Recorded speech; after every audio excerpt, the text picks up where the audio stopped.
6 da tarde.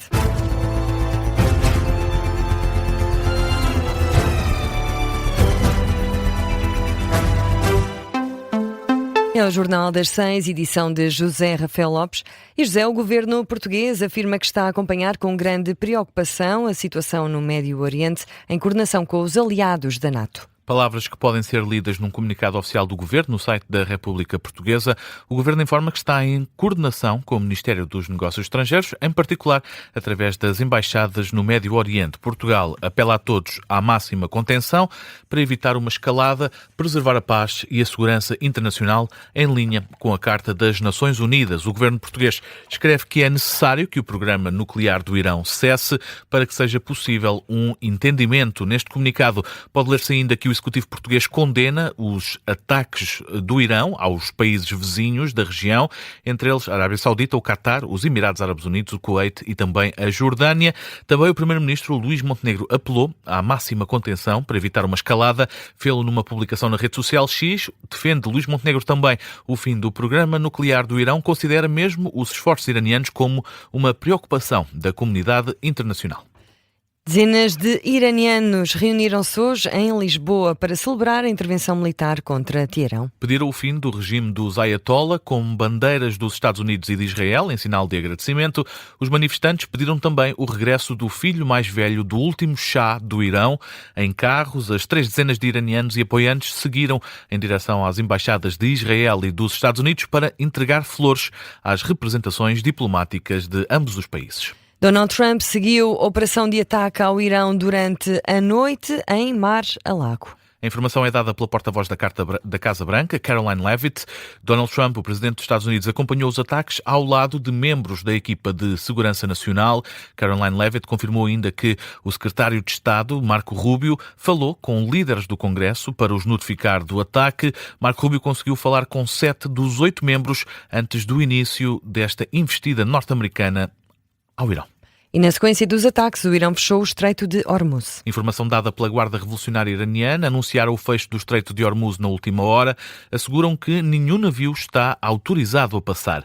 A informação foi divulgada por um responsável da missão naval europeia ASPIDES, que disse estar a receber essas transmissões. O Estreito de Hormuz é a rota mais importante de exportação de petróleo do mundo.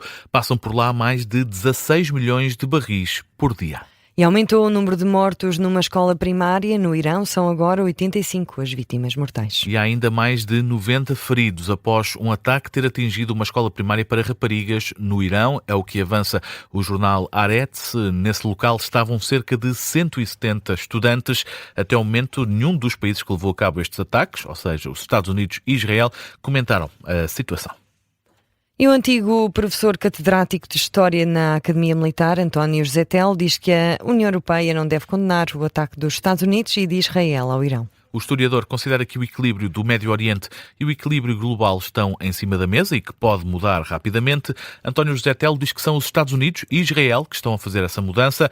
Em relação à Europa, fala em declarações éticas de escola primária. A Europa, como sempre, por esse lado, subia para o lado, faz declarações de éticas de escola primária e por isso simplesmente está completamente fora da jogada, pelo menos os principais países europeus. Por exemplo, condenar esta ação é de facto perder de vista o seu contexto, que é o contexto de uma ação militar contra um regime que massacra a sua população, que promove terrorismo em larga escala e que tem feito ataques centenas, é dizer pouco, milhares de ataques contra os países vizinhos.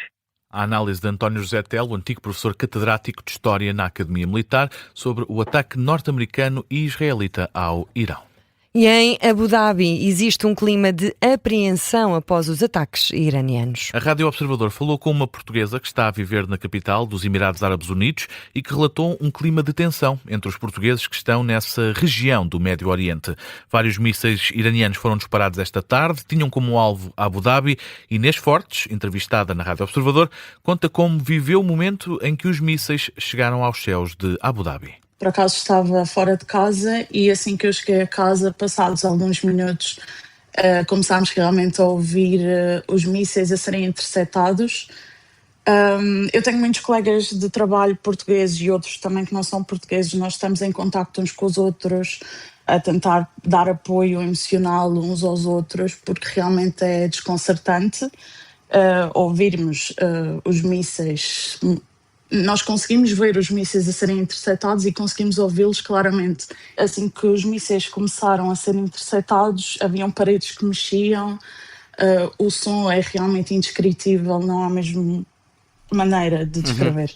Algum dos mísseis atingiu o terreno ou foram todos interceptados? Que eu tenha conhecimento, não há nenhum que não tenha sido interceptado.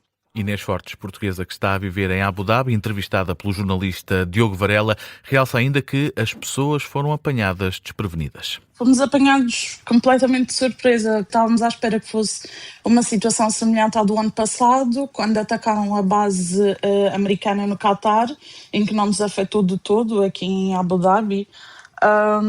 Mas pronto, percebemos que realmente estava alguma coisa a acontecer quando recebemos as mensagens do governo no telefone a alertar para nos abrigarmos. O testemunho de uma portuguesa que está a viver na capital dos Emirados Árabes Unidos, em Abu Dhabi, entrevistada pela Rádio Observador, Inês Fortes acrescentou que à hora da entrevista ainda não tinha qualquer indicação, quer por parte das autoridades de Abu Dhabi, quer também por parte da Embaixada Portuguesa.